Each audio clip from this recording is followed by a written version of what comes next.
في فيديو النهارده هقولك ازاي تعملي رز بلبن عظمه على عظمه تغلبي بيه اشهر المحلات، بحيث والله اي حد بيدوق من ايدي بيقول لي ده ايه الجمال وايه الروعه دي. انا بعمل سر كده، بعمل حاجه حلوه بتفرق معايا جدا.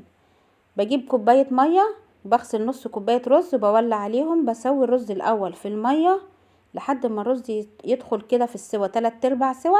بروح نازله عليه باللتر لبن، تمام، ده مقدار لتر لبن. بروح نازله عليه باللبن، اغلي اللبن بالرز، واول ما يغلي بطفي عليه وبسيبه، بركنه بقى شويه، ساعه ساعه ونص كده. تيجي بعد كده بقى تلاقي الرزايه نفشت وشربت من اللبن. عايزه اقولك ده سر مهم جدا، اوعي تتخلي عنه. بعد كده بولع بقى النار تاني، وبجيب الحله بتاعتي بولع النار.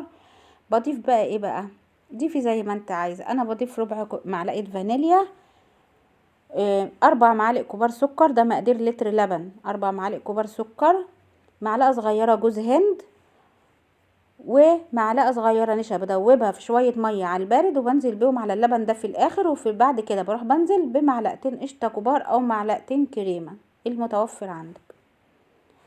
بنزل بقى، اول ما بنزل بالنشا الرز هيبتدي يتكتل، فانا عشان مش عايزاه يتكتل بمضرب يدوي كده بفضل اقلب فيه.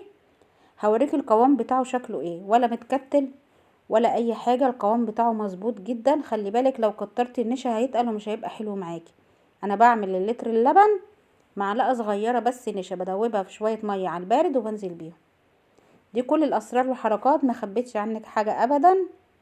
عايزه اقولك هتعملي رز بلبن روعه، بيعجب كل اللي بيدوقه ما شاء الله. اقولك المقادير تاني: لتر لبن، معلقه صغيره نشا، ربع معلقه صغيره فانيليا، 4 معالق كبار سكر، معلقه جوز هند.